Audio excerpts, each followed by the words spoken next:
उतने बार हमारे शोक के सागर समाप्त हो जाते हैं, उतनी बार हमें जीवन में एक नया आनंद, एक नया उत्साह की प्राप्ति होती है। जितनी बार हम श्रीमद् भागवत की कथा सुनते हैं, कभी पुरानी नहीं होती। ये भगवान की कथा का एक अनुपम प्रभाव। कोई भी पुराण की जब कथा होती है तो 5 देवताओं को पहले प्रणाम करना चाहिए और इसके बाद भागवत जी अथवा किसी भी पुराण की कथा सुननी अथवा कहनी चाहिए। नारायणं नमस्कृत्य नरं चैव नरोत्तमं देवीं सरस्वतीं व्यासं ततो जयमुदीरयेत्। ये पंचदेव प्रणाम पद्धति बताई। नारायण भगवान नर नारायण, देवी सरस्वती और वेद व्यास, इन 5 देवताओं को प्रणाम करके ही किसी भी पुराण की कथा को कहना सुनना चाहिए। नैमिषारण्य परम पवित्र तीर्थ है जहाँ पर 88,000 ऋषि विराजमान है, संख्या 88,000 है। तो अगर 88,000 महात्माओं का एक एक का नाम अगर वर्णित करें तो काफ़ी समय अवधि तक उनके नामों का ही वर्णन हो जाएगा। इसलिए 88,000 महात्माओं का प्रतिनिधित्व करते हैं श्री शौनक जी महाराज। तो श्री शौनक जी महाराज को अग्रणी मान करके समूह का, सबको सामूहिक रूप से शौनकादिक ऋषि कहा जाता है। तो ये सब नैमिषारण्य तीर्थ में विराजमान है। सूत जी महाराज वक्ता बन करके बैठे हुए, विविध पुराणों की कथा कहते हैं। एक बार की बात है, इस कथा सत्र के समय थोड़ा चले जाइए पास में।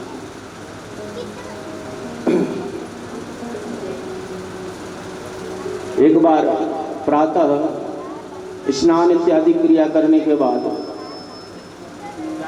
शौनकादिक ऋषियों ने जाकर के सूत जी को प्रणाम किया और कहा, त्वया खलु पुराणानि चेतहासानि चानघ आख्यातान्यधीतानि धर्मशास्त्राणि अनियुता।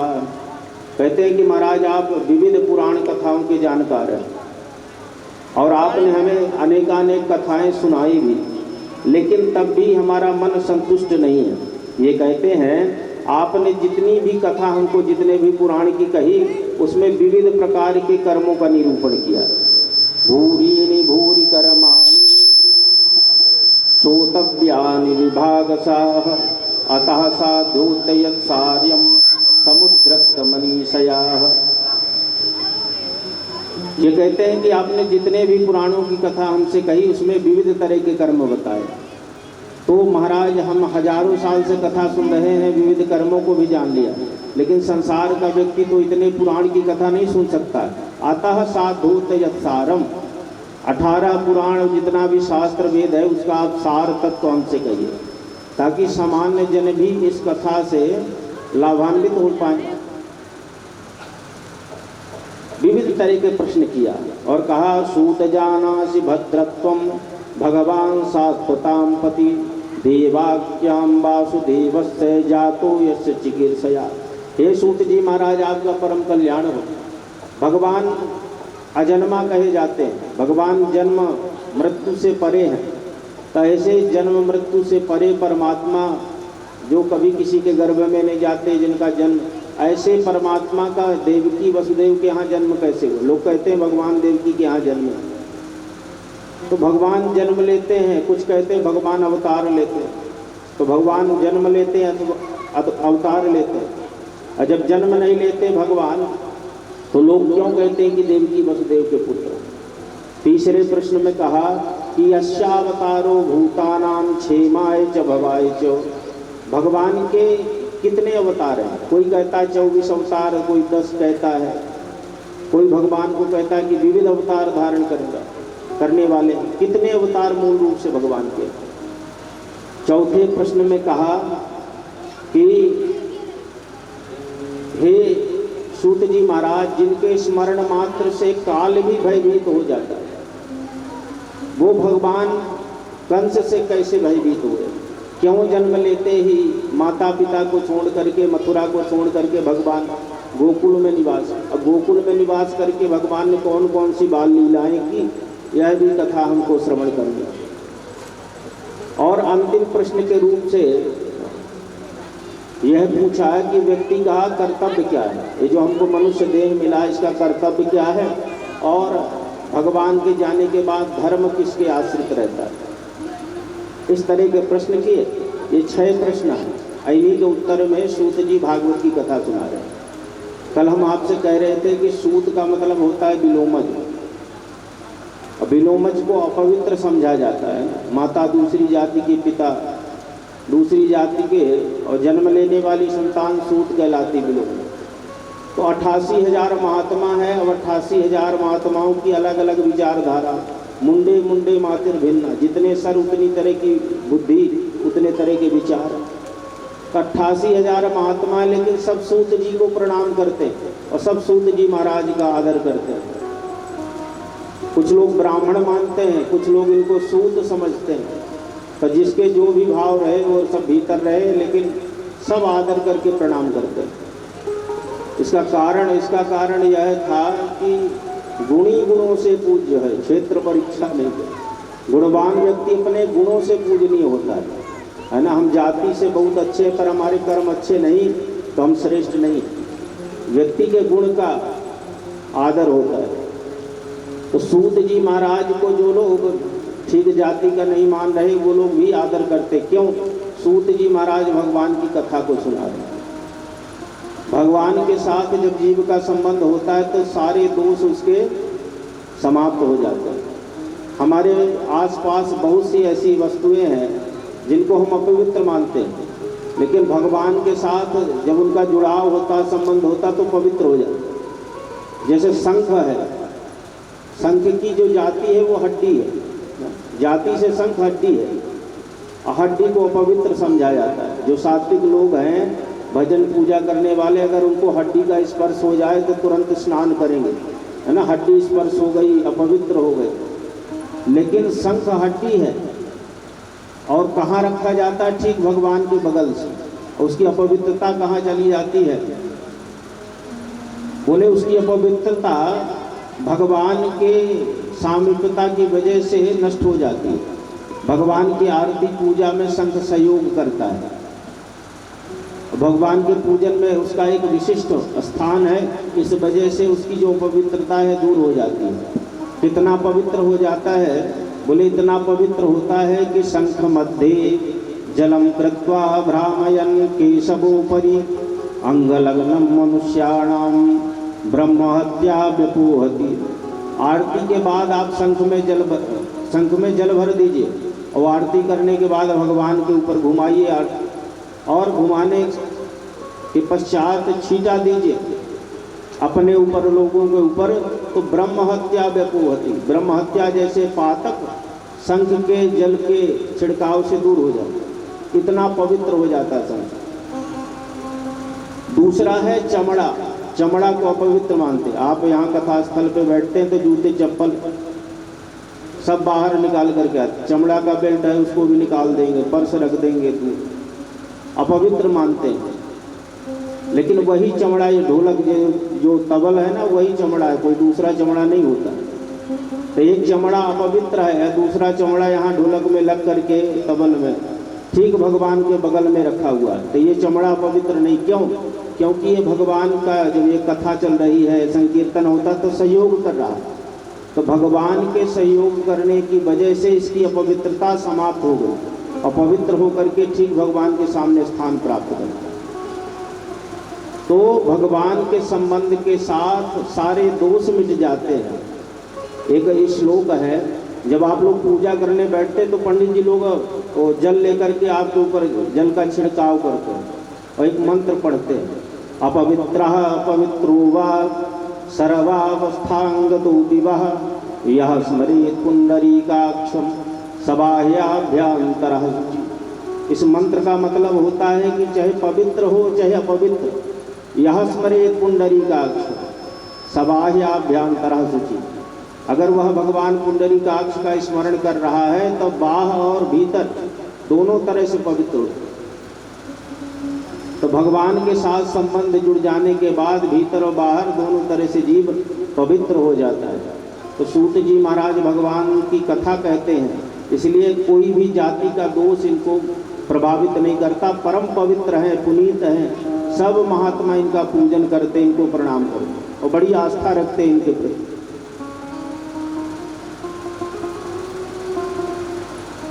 ये 6 तरह के जब प्रश्न हुए तो श्री सूत जी महाराज गदगद हो गए। इन्होंने पहले अपने गुरु जी का स्मरण किया। हैं तो वेद व्यास जी के शिष्य, लेकिन गुरु मानते हैं सुखदेव जी को, क्योंकि सुखदेव जी से ही इनको भागवत जी की कथा प्राप्त हुई। तो श्री सुखदेव जी महाराज का चिंतन किया। यह स्वानुभावमखिल श्रुतिसारमेकं मध्यात्मदीपमदितितीर्षतां तमूढं संसारिणां करुणयाः पुराणगुह्यं तं व्याससूनमुपयामि गुरुं मुनीम्ना। कहते हैं यह स्वानुभाव अखिल श्रुति सार एकम, जिन्होंने अपना सारा अनुभव और अखिल श्रुति सार, संपूर्ण धर्म शास्त्रों का सार एकीभूत कर दिया, एक में मिला दिया और आध्यात्म रूपी एक दीपक जलाया। ये शास्त्रों के सार से कौन सा दीपक जलाया और ये दीपक क्या काम करता है? बोले ज्ञान रूपी दीपक जलाया। और मतितीर्षतां तमोंधम, मतितीर्षता हमारी बुद्धि की अज्ञानता को, जो अज्ञान अंधकार है उसको दूर करने के लिए दीपक जलाया। कोई स्वार्थ रहा? बोले कोई स्वार्थ नहीं रहा। संसारिणाम करुणयाः पुराण गुह्यं, संसारी प्राणियों पर करुणा करके, कृपा करके उनके कल्याणार्थ ये अध्यात्म रूपी दीपक भागवत जी का जलाया। ऐसे व्यास सूनमुपयामि गुरु मुनीना, ऐसे वेद व्यास जी के पुत्र श्री सुखदेव जी को हम गुरु रूप से प्रणाम करते हैं। सुखदेव जी का ध्यान करते हुए श्री सूत जी महाराज कहते हैं कि आपके प्रश्न बड़े दिव्य हैं। आपने जो प्रश्न किया है सारे जगत का कल्याण करने वाले ये प्रश्न है। आपके एक प्रश्न का उत्तर देते हुए हम, आपने जो प्रश्न किया कि ये जो मनुष्य तन हमको प्राप्त हुआ है इसका कर्तव्य क्या है, किस लिए हमको मनुष्य देह मिला है, इसका उत्तर देते हुए कहते हैं कि वासुदेवे भगवती भक्ति योग प्रयोजिता, ये जो हमें देह मिला है भगवान वासुदेव की भक्ति करने के लिए मिला है। इस देह को प्राप्त करके हमें ज़्यादा से ज़्यादा भगवान वासुदेव की भक्ति करना चाहिए। और जब हम भक्ति करेंगे भगवान की तो जनयत्यासु वैराग्यम ज्ञानम चेयद हेतुकम, इस भक्ति को करने से हमारे भीतर ज्ञान हो जाएगा और ज्ञान के बाद स्वाभाविक रूप से हमारे अंदर वैराग्य भी आ जाएगा। जब हम भगवान की भक्ति में लगेंगे तो ज्ञान और वैराग्य दोनों सहज रूप से हमको प्राप्त हो जाएंगे। तो मनुष्य का प्रमुख धर्म है भगवान की भक्ति करना। अच्छा, ये भक्ति जो हमारे द्वारा की जाए, इस भक्ति को कहते हैं कि इस भक्ति को तो हम करें पर अहेतुक्य अप्रतिहता आत्मा संप्रसिद्धति, ये भक्ति करते समय हमारे मन में किसी तरह की कोई कामना ना आवे। हम भक्ति करें और भक्ति करने के बाद भगवान से कुछ चाहे नहीं, भगवान से कुछ मांगे नहीं, वो श्रेष्ठतम भक्ति है। और भक्ति हम थोड़ी करते हैं, भगवान से मांगते बहुत है ना। पहले कह देते हैं कि सुख संपत्ति घर आवे कष्ट मिटे तन का, फिर कहते हैं जय जगदीश, है ना। ऐसा नहीं होना चाहिए। अहेतु की अप्रतिहता, भगवान की भक्ति हेतु रहित हो, किसी भी प्रकार की कोई कामना ना। अरे भगवान जब अंतर्यामी है तो हमारे अंतर मन की बात को जान रहे, हमारे लिए क्या उपयोगी है क्या अनुपयोगी ये हमसे ज़्यादा हमारे ठाकुर जानते हैं। ये हमारे मन में भाव होना चाहिए। इसलिए हमें खूब भक्ति करना चाहिए और कभी भी अपने लिए कुछ याचना नहीं करनी चाहिए। भाई छोटा बालक है, छोटे बालक को तो कुछ बोध होता नहीं कि हमारे लिए अच्छा क्या है बुरा क्या है। कई बार वो जिद कर लेता है कि हमको यही चाहिए, पर माता पिता को ये ज्ञान रहता है कि बालक के लिए क्या हितकारी है। तो बहुत ज़्यादा रोने पर हट करने पर भी माता पिता उसको वह पदार्थ नहीं देते, क्योंकि उनको पता है कि ये इसके लिए ठीक नहीं। उसी प्रकार से हमारे ठाकुर हैं। कई बार ऐसा होता है कि हम बड़ी याचना करते हैं हमको ये प्राप्त हो, पर वो हमारे लिए हितकारी नहीं होता, इसलिए भगवान देते हैं। तो भगवान से कभी भी कुछ याचना न की जाए, सहज रूप से भगवान की भक्ति की जाए। ये जो हमें इंद्रियां प्राप्त हुई हैं, श्री सूत जी महाराज कहते हैं ये विषय वासना के भोग के लिए प्राप्त नहीं है, ये इंद्रियों के द्वारा साधन करना चाहिए। कामस्य नेन्द्रिया प्रीति लाभो जीवेत यावताः जीवस्य तत्व जिज्ञासा, इससे तत्व की जिज्ञासा करनी चाहिए, शोध करना चाहिए, आत्मचिंतन करना चाहिए, इसलिए ये इंद्रियां हमको प्राप्त भई हैं। तो भगवान की भक्ति हो गई। अच्छा, ये जो भक्ति है ये अनवरत अहरनिश होनी चाहिए। गृहस्थ व्यक्ति के लिए ऐसा कर पाना थोड़ा सा कठिन लगता है ना। जो भक्ति है भगवान की 24 घंटे हमारे जीवन में हो, तब संपूर्ण भक्ति हमारी परिपूर्ण होती है। तो गृहस्थ में विविध प्रकार के कर्म होते हैं, कई सारी जिम्मेदारियां होती हैं, तो चाह करके भी हम भक्ति नहीं कर पाते। एक बार ब्रह्मा जी से देवर्षि नारद ने कहा कि महाराज, भगवान की भक्ति करना मनुष्य का प्रमुख धर्म है, लेकिन गृहस्थ में रहते हुए व्यक्ति विविध कर्मों को करता हुआ कैसे 24 घंटा भक्ति कर सकता है। तो ब्रह्मा जी कहते हैं कि हे देवर्षि नारद, गृहस्थ में रहते हुए व्यक्ति, संसार का कर्म करते हुए व्यक्ति भी 24 घंटे भगवान की भक्ति कर सकता है। कैसे? बोले भक्ति के 5 प्रकार हैं गृहस्थ के लिए।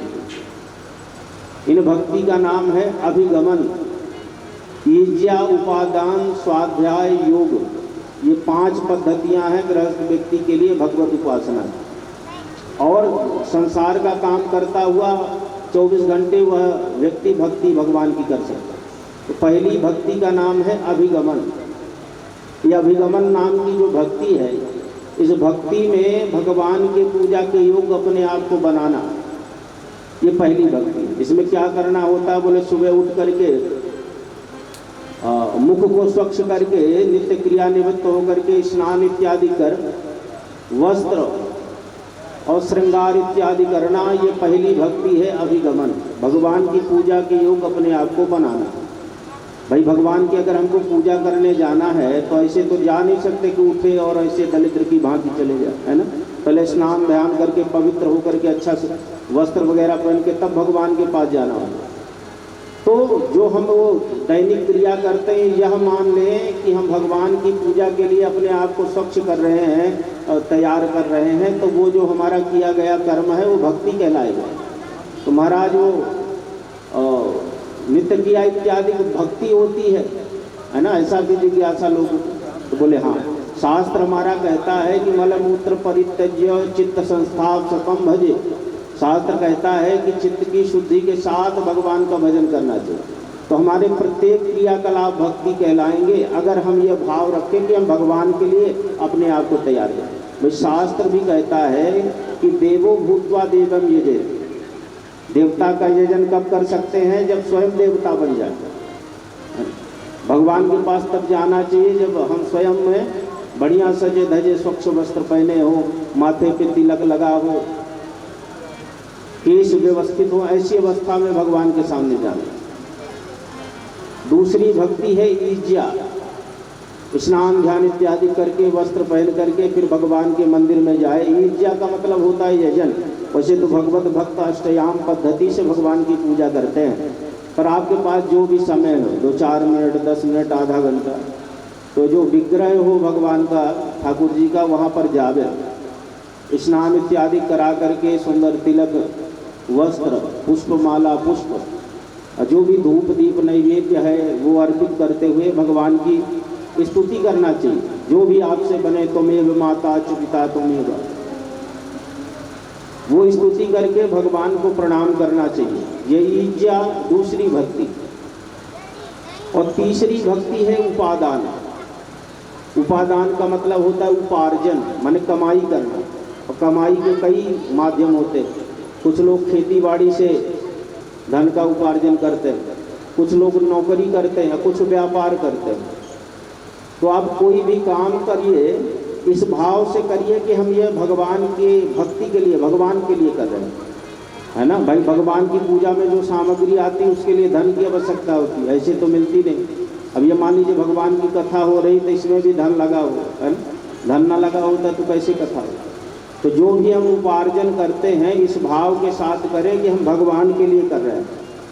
तो हमारा खेती करना, व्यापार करना अथवा नौकरी करना, ये सारा कर्म हमारी भक्ति हो जाएगी।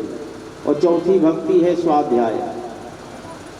स्वाध्याय का मतलब है कुछ न कुछ अध्ययन करना, भगवान की कथा को सुनना। आज से 15 या 20 वर्ष पहले लगभग घरों की यह परंपरा थी कि संध्या के समय किसी न किसी वेद, पुराण, शास्त्र, रामायण, गीता, इनकी 2-4-10 मिनट हर घरों में कथाएं हुआ।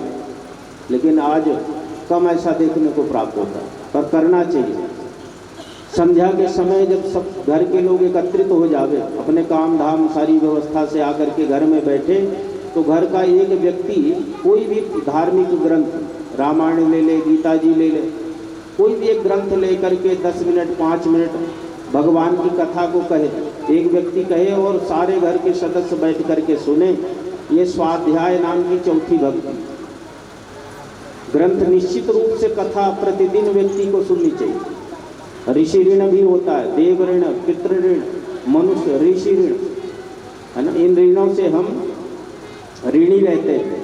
तो ये ग्रंथ हम जब श्रवण करते हैं अथवा पढ़ते हैं तो ऋषि ऋण से हमारा उद्धार होता है। तो प्रतिदिन भगवान की कथा, किसी न किसी पुराण की कथा को 2-4-10 मिनट सुनना चाहिए। 5वीं भक्ति है योग। इस योग नाम की भक्ति में दैहिक क्रिया कुछ नहीं है, इसमें मानसिक क्रिया के द्वारा भगवान की पूजा करनी चाहिए। भगवान हमारे स्वामी हैं, हम भगवान के सेवक हैं।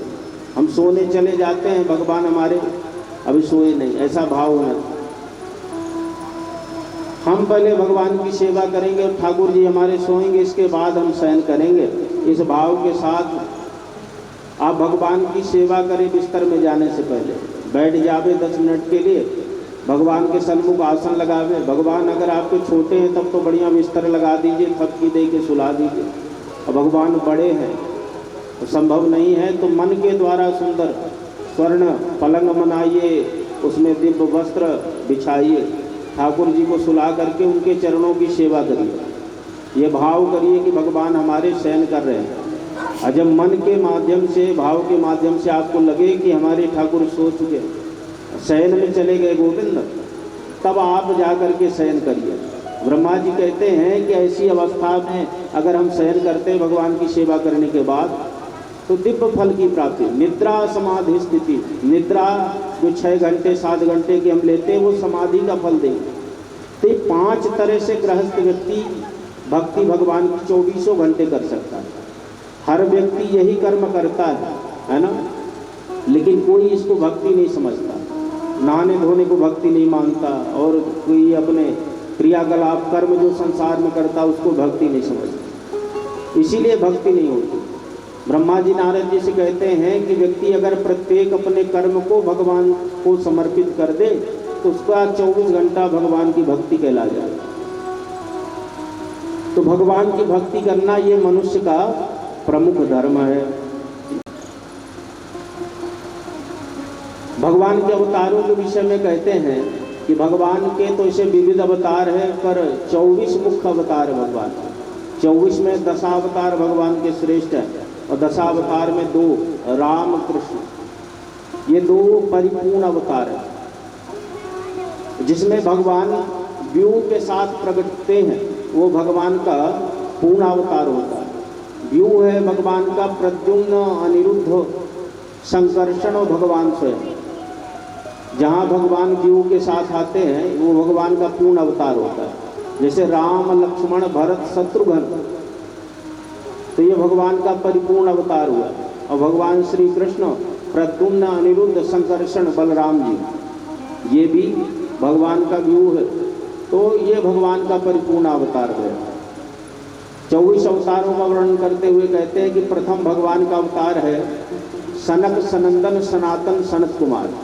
ये 4 महात्माओं के रूप से भगवान पहला अवतार लेते हैं। द्वितीयम तु भवायश्च रसातल गताम नहीं, दूसरा भगवान ने 12 अवतार धारण किया। तीसरा नारद का, चौथा अवतार भगवान ने तुर्ये धर्म कला सर्गे नर नारायणा वृषि, नर नारायण के रूप से भगवान ने चौथा अवतार लिया। पंचमः कपिलो नामा, 5वां भगवान का अवतार कपिल। छठा अत्रि अनुसुईया के यहाँ भगवान दत्तात्रेय के रूप से आए। 7वां अवतार भगवान का यज्ञ का है, यज्ञ रूप से भगवान प्रगटते हैं और लक्ष्मी दक्षिणा के रूप से प्रगटती है। 8वां भगवान मेरू देवी के यहाँ और राजा नाभि के भगवत प्रार्थना से प्रसन्न होकर के ऋषभ देव के रूप से 8वां अवतार धारण करते हैं। 9वां पृथु रूप से भगवान आए।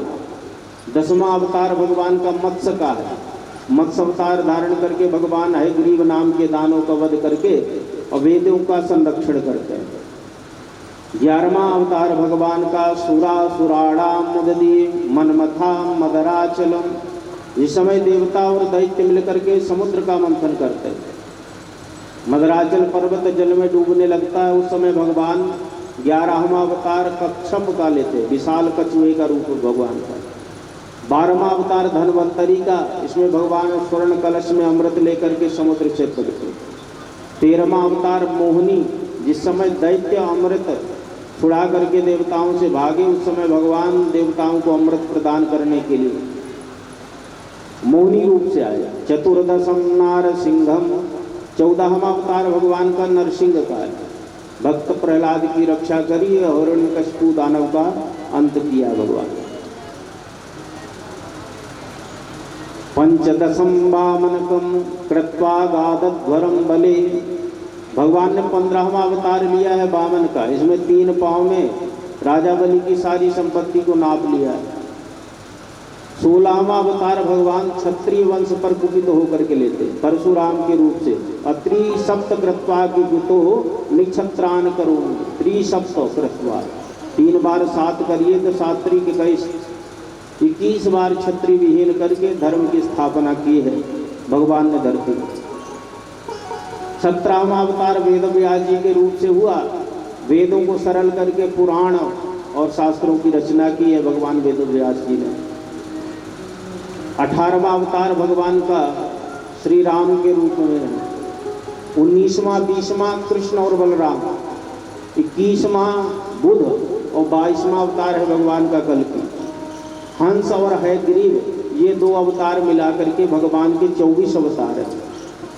इन 24 अवतारों में से किसी अवतार का भगवान के चिंतन किया जाए, जीव का कल्याण हो जाए। कोई भी एक अवतार जो आपके मन को भाए, 24 अवतारों में कोई भेद नहीं, भगवान वही एक है। तो जो जिसको भावे उसी रूप का आश्रय लेकर के भजन करे, उनकी उपासना करे, उनका परम कल्याण है।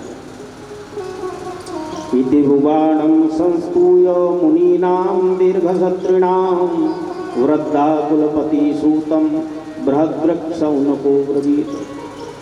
शौनक जी ने ये कथा सुनी, सूत जी को प्रणाम किया और कहा, महाराज आप जो ये पुण्या भागवती वार्ता ये हमको सुना रहे हैं, ये किस युग में बनी, किस कारण से बनी? तब श्री सूत जी महाराज कहते हैं, द्वापरे समनुप्राप्ते तृतीय युग पर जाता पराशरत योगी। पराशर नंदन वेद व्यास जी भय इसी कलयुग के द्वापर के अंत में।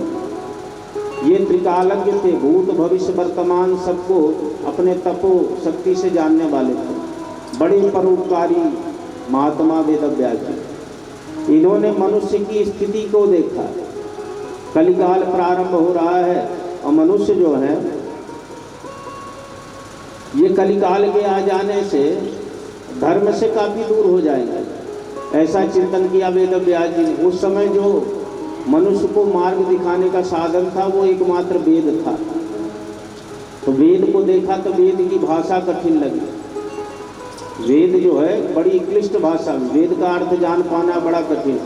व्याकरण के द्वारा संस्कृत शब्दों का बोध होता है। तो सामान्य संस्कृत जैसे श्लोकबद्ध संस्कृत है, इसको व्याकरण के माध्यम से अर्थ किया जा सकता है, लेकिन जो वेद का मंत्र है, वेद का मंत्र व्याकरण से भी ठीक ठीक अर्थ नहीं किया जा सकता, उसके लिए वैदिक व्याकरण की आवश्यकता होती है। तो ये सामान्य व्याकरण तो आज कोई पढ़ नहीं रहा, तो वो वैदिक व्याकरण बड़ी क्लिष्ट। वेद व्यास जी ने आज की स्थिति को देखते हुए विचार किया कि इसको और सहज करें। तो ऋग्वेद सबसे पहले था, ऋग्वेद को 4 भागों में बांट दिया। ऋग्वेद से यजुर्वेद, सामवेद और अथर्ववेद, एक वेद को 4 वेद बना दिए। फिर भी लगा कि वेद अभी भी कठिन है, तो वेद की व्याख्या भूत महाभारत की रचना की, 1 लाख श्लोकों का महाभारत। मन फिर भी शांत नहीं हो रहा, तो इन्होंने महाभारत के पश्चात 17 पुराण लिखे, ग्रंथों का अपने अवलोकन किया। आश्रम में बैठे एक दिन विचार मग्न थे, विचार मन में, इतने हमने ग्रंथों की रचना की जगत के कल्याण के लिए, लेकिन तब भी हमें ऐसा लगता है कि इन ग्रंथों से पूर्ण रूपेण मनुष्यों का कल्याण नहीं हो पाए। एक बार अपने आश्रम में बैठे थे, यही विचार करते हुए, तभी देवर्षि नारद का आगमन हुआ। देवर्षि नारद आए, पूजन किया वेद व्यास जी ने। देवर्षि नारद ने देखा कि वेद व्यास जी का मुख लटका हुआ है, बड़ा परेशान से नजर आ रहे हैं। तो नारद जी कहते हैं, पाराशर्य महाभागः भवतः कश्चिदात्मनः परितुष्यत शारीरो आत्मा मानसैव वा। आपका जो ये देह है, आत्मा है, ये परोपकार में, आपका संपूर्ण मन और तन, ये दोनों परोपकार में लगे गए। परोपकारी व्यक्ति को इस प्रकार से दुखी होना शोभा नहीं देता। चिंता तो उन्हें करनी चाहिए जिनके द्वारा पाप कर्म हुए, है ना, कोई गलत काम बन गया, उनको तो दुखी होना चाहिए, चिंता करना चाहिए। लेकिन जो परोपकार में लगे हुए हैं, ऐसे व्यक्ति को कभी इस प्रकार से चिंतित नहीं होना चाहिए, दुखी नहीं होना। क्यों आप दुखी हैं? तो नारद जी से वेद व्यास जी कहते हैं कि आप कहे तो ठीक रहे, हमने परोपकार का कर्म किया, लेकिन तब भी हमारे मन को शांति नहीं मिल रही। मुझे ऐसा लगता है कि मेरी जो रचना है, ये संपूर्ण मनुष्यों के कल्याण के लिए समर्थवान नहीं है। आप देखिए हमारे ग्रंथों को, हमसे कमी कहाँ हो गई, उसमें हम सुधार कर लें।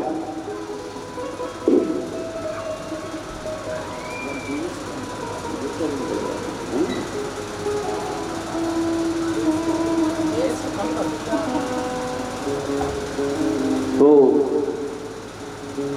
नारद जी ने इनके ग्रंथों को देखा। ग्रंथ जब देखे तो नारद जी महाराज कहते हैं कि आपने बड़े दिव्य ग्रंथ लिखे हैं, लेकिन आपके ग्रंथों में एक कमी है। नैष्कर्मव्याच्युत भाव वर्जितम न शोभते ज्ञानमलम निरंजनम कुतः पुनः शाश्वतभद्रमीश्वरम न चार्पितम यद्यप्यकारम्। ये कहते हैं कि एक कमी रह गई। क्या?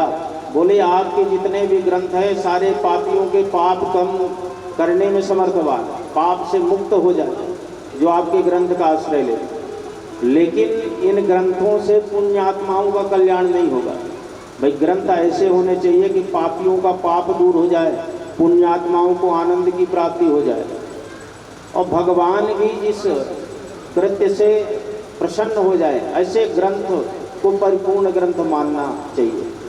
आपका जो ये ग्रंथ है, जितने भी हैं, ये पापियों के पाप दूर कर सकते हैं, पर न पुण्यात्माओं को सुख मिलेगा और न भगवान को आनंद आएगा। क्यों? तब नारद जी कहते हैं कि जितने भी आपने ग्रंथ लिखे उसमें भगवान की कथा है, भक्तों के चरित्र को आपने नहीं कहा। तो वेद व्यास जी ने कहा कि नारद जी, भगवान का चरित्र भक्तों के बिगर हो ही नहीं सकता। जहाँ भगवान का चरित्र है वहाँ भक्तों का चरित्र। नारद जी ने कहा कि आपने हमारी बात को समझा नहीं। आपने जितने ग्रंथ लिखे उसमें भगवान प्रधान है, मन भगवान बड़े हैं और भक्त उनका छोटा। आप ऐसे ग्रंथ की रचना करिए जिसमें भगवान लघु हो, भक्त बड़ा हो, भक्त श्रेष्ठ हो। वेद व्यास जी ने कहा कि नारद जी ऐसा कौन भक्त हुआ जिसके सामने भगवान लघु हो गए, छोटे हो गए। बोले एक दो हो तो कहूँ, न जाने कितने ऐसे भक्त हैं जिन्होंने अपनी भक्ति से भगवान को लघु कर दिया, छोटा कर दिया। ब्रज की ब्रजांगनाएं महाराज कहती हैं भगवान से कि लाला तुमको एक चुल्लू छाछ दूंगी और बदले में तू नाच दिखा दे। तो वो जगदीश्वर, जगत पिता, जगत नियंता भगवान जो ब्रज में प्रगटा है, वो ब्रजांगनाओं की एक चुल्लू छाछ के लिए ब्रज की गलियों में नाचता है। हाँ, जो सारे जगत के प्राणियों को अपनी माया मात्र से नचाता है, वो ब्रज की ब्रजांगनाओं के इशारे में नाचता है ब्रज की गलियों। कड़वी जो साग होती है वो उसको पशु भी नहीं पाता है ना। जो गाय वगैरह होती है, आप कभी उनको घास खाते देखिए तो जो कड़वा चारा होता है ना घास, उसको पशु भी नहीं पाता। लेकिन भक्त के अधीन होकर के परमात्मा जब विदुर जी के यहाँ गए, विदुर जी तो कौरवों के यहाँ से लौट रहे थे, विदुरानी भावावेश में उल्टा पटा रख करके भगवान को केले का छिलका पवाने के बाद बथुआ की कड़वी साग पवाती है ना, जिसको आप पशु भी त्याग कर दे, प्रेम विवश होकर के परमात्मा उस कड़वी साग को पा रहे। तो भक्त श्रेष्ठ रहा होगा तब ना भगवान को कड़वी साग पानी पड़ी। भीष्म पितामह, भगवान ने प्रतिज्ञा ले रखी थी महाभारत युद्ध में कि अस्त्र शस्त्र नहीं उठाऊंगा, केवल सलाह के माध्यम से मैं सहयोग करूंगा युद्ध में। भगवान के इस प्रतिज्ञा को भीष्म पितामह ने विचार किया कि भगवान की इस प्रतिज्ञा को तोड़ना है। इन्होंने प्रतिज्ञा ले ली महाभारत युद्ध के दौरान कि मैं भगवान को अस्त्र शस्त्र इस युद्ध में उठवा दूंगा। भगवान ने देखा कि भक्त ने प्रतिज्ञा ली है, तो जिस समय अर्जुन के ऊपर भीष्म पितामह प्रहार करते हैं तो भक्त की प्रतिज्ञा को पूर्ण करने के लिए भगवान अपनी प्रतिज्ञा को छोड़ देते हैं। भीष्म पितामह अपने मुख से कहते हैं, आगे आप कथा सुनेंगे, भीष्म पितामह कहते हैं स्वनिगम अपहाय मत प्रतिज्ञा मृत मध कर तुम अवप्लुतोरथ। ऐसे भक्त भीष्म पितामह जी थे जिन्होंने अपने प्रतिज्ञा को लेकर के भगवान की श्रेष्ठतम प्रतिज्ञा को तोड़वा दिया। तो कौन बड़ा? बोले यहाँ तो भक्त ही बड़ा है। भाई भगवान की प्रतिज्ञा पहले की, भक्त की बाद में, लेकिन भक्त की प्रतिज्ञा के सामने भगवान को अपनी प्रतिज्ञा तोड़नी पड़ी।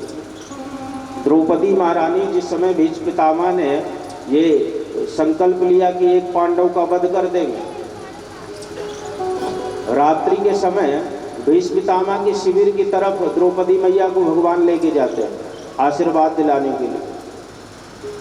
रात्रि के समय जब चली द्रौपदी महारानी तो इनके चरण की पादुका ध्वनि करती, आवाज करती। तो भगवान कहते हैं कि द्रौपदी इस तरह में तो कोई ये शब्द ध्वनि सुन करके चरण पादुका की जग जाए, इसको निकालो।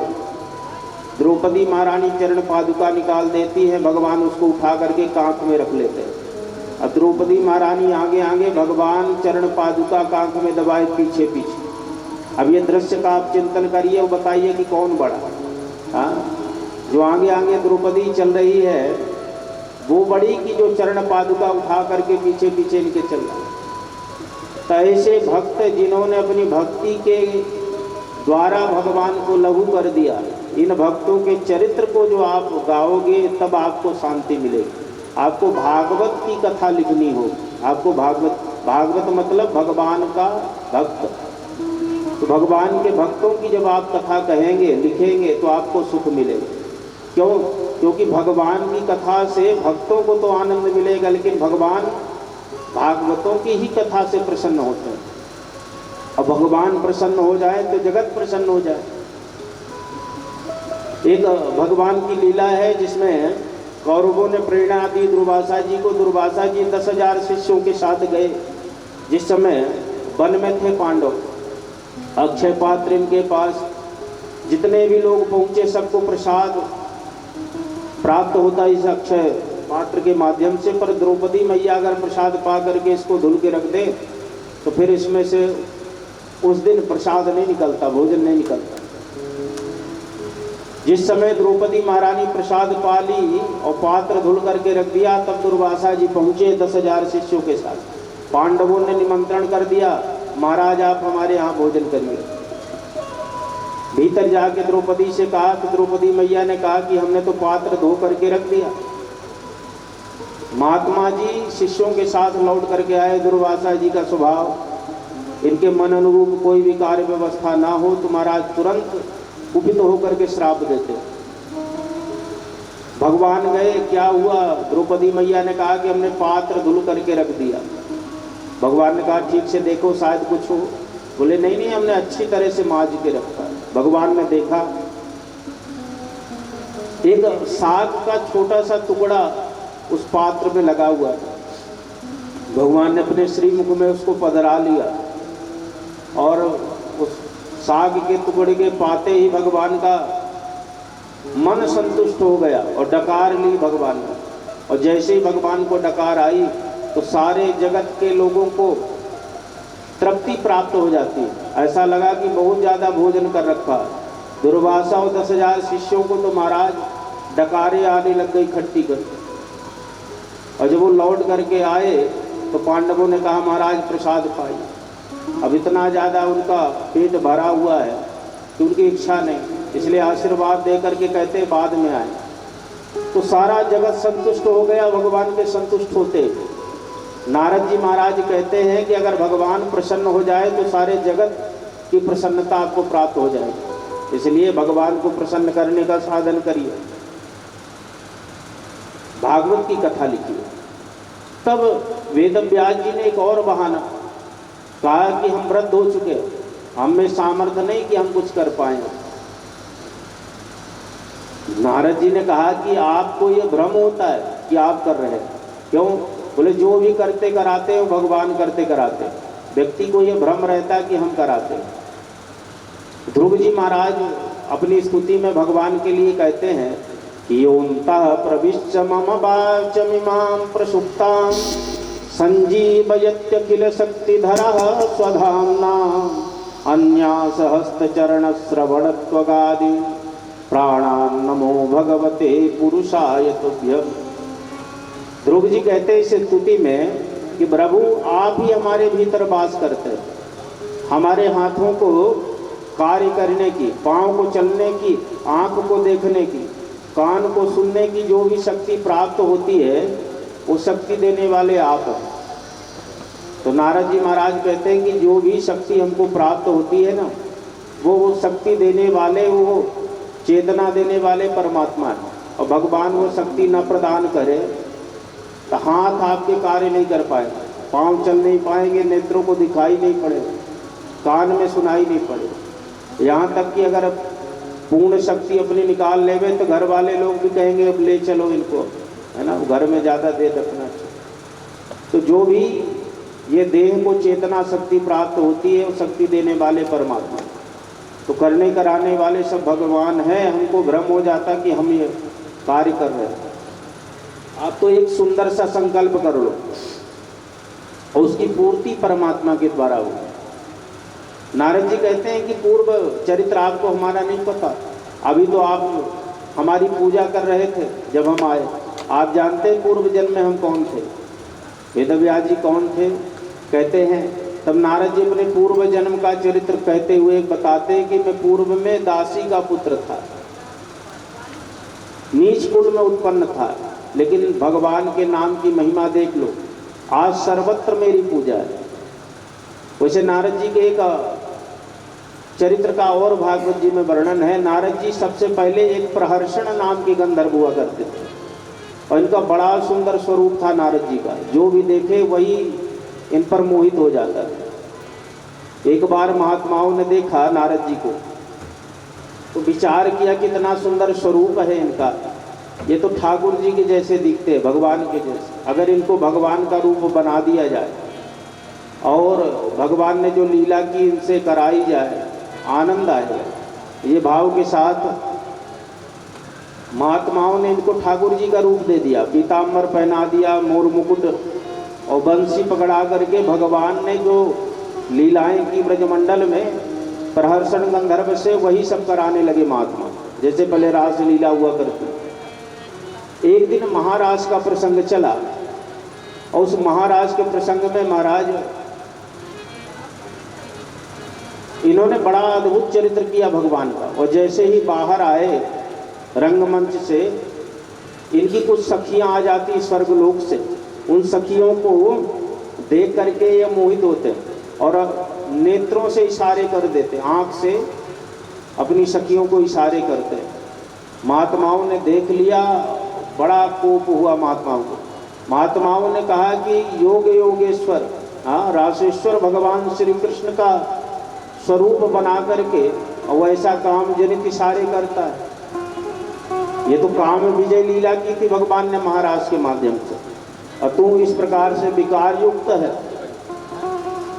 श्राप दे दिया महाराज प्रहर्षण गंधर्व को, जा नीच कुल में तेरा जन्म हो। श्राप देते ही प्रहर्षण का शरीर छूट गया और नीच कुल में जन्म लिया।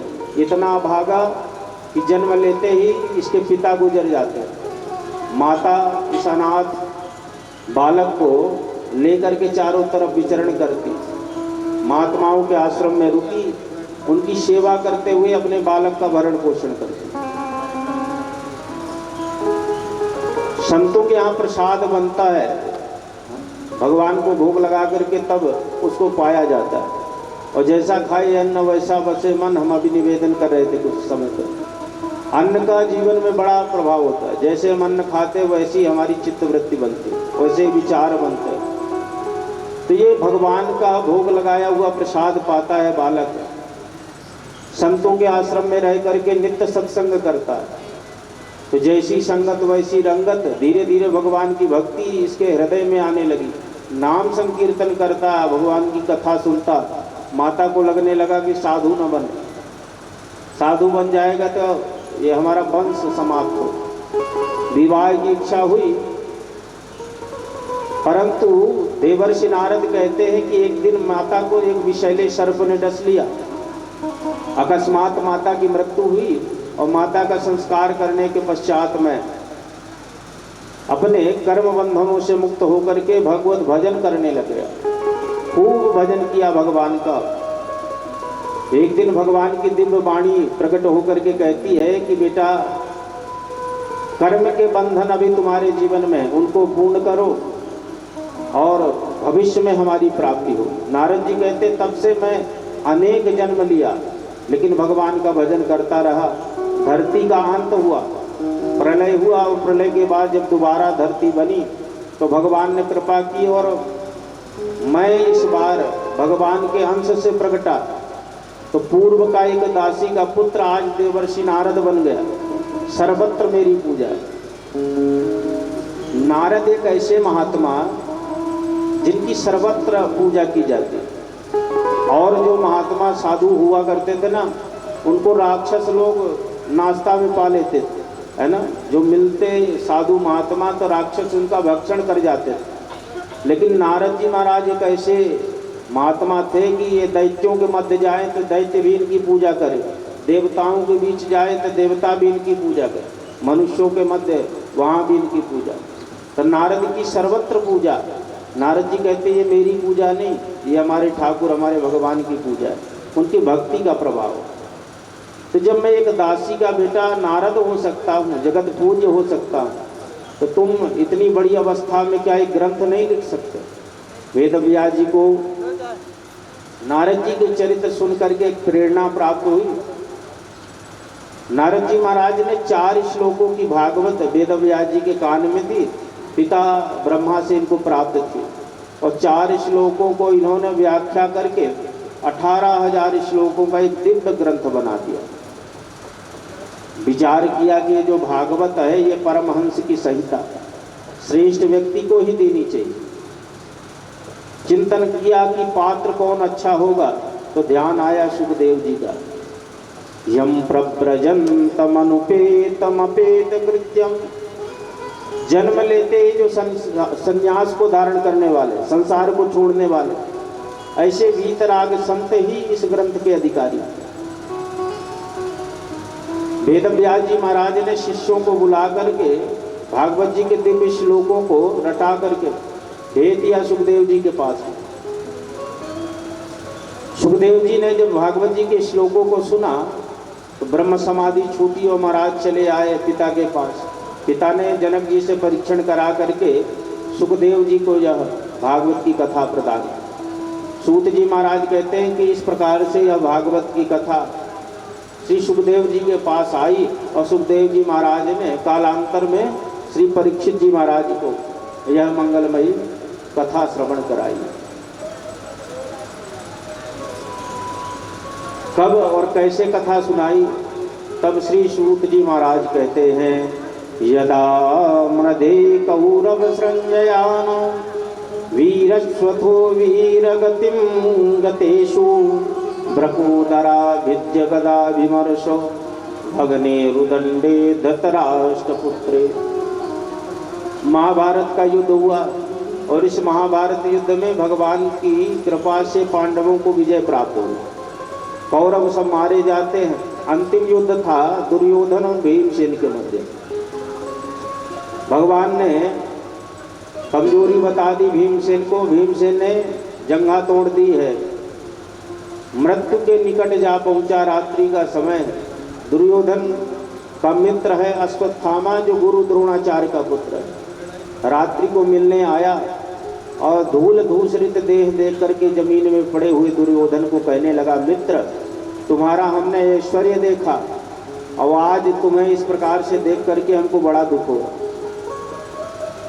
समय की बात है। दुर्योधन ने कहा, बोले समय की बात नहीं, तुम्हारे कर्मों का फल है। ये तुम्हारी दुर्दशा का कारण तुम स्वयं हो। क्यों? बोले तुमने इस महाभारत युद्ध में उन्हीं को सेनापति नियुक्त किया जिन्होंने पांडवों से अत्यधिक प्रीति की। द्रोणाचार्य को तुमने सेनापति बनाया, पांडवों को बड़ा प्रेम करते। भीष्म पितामह को सेनापति बनाया, ये भी पांडवों को प्रेम करने वाले। अगर तुमने कहीं हमको सेनापति बनाया होता तो एक भी तुम भाई मारे न जाते, पांडव सब समाप्त हो जाते। आज तुम कोई नहीं बचे भाई भी। तो दुर्योधन ने कहा कि भाई मित्र, जो बात बीत गई सो बीत गई, अब क्या कर सकते हो? बोले अब जो भी तुम्हारी अंतिम इच्छा हो तो बता। तो रक्त बह रहा है दुर्योधन के देह से। रक्त रंजित धूल को उठा करके माथे में तिलक कर दिया दुर्योधन। आज से तुम हमारे सेनापति। हमारी अंतिम इच्छा यह है कि तुमने कहा कि 100 भाई सब मारे गए, पांडव एक भी नहीं मरे। हमारी इच्छा यह है कि कम से कम एक पांडव का शीश ला के हमको दे दो, ताकि हमारी जो मृत्यु है ये सुखद हो पाए। रात्रि का समय है, अश्वत्थामा गया। भगवान ने आज पांडवों से कहा कि देखो, विजय की प्रथम रात्रि, भगवान की कृपा से विशाल महाभारत युद्ध आपने जीता। तो हमारी इच्छा यह है कि आज विजय की प्रथम रात्रि में भगवान का धन्यवाद करते हुए इनका जागरण करना चाहिए।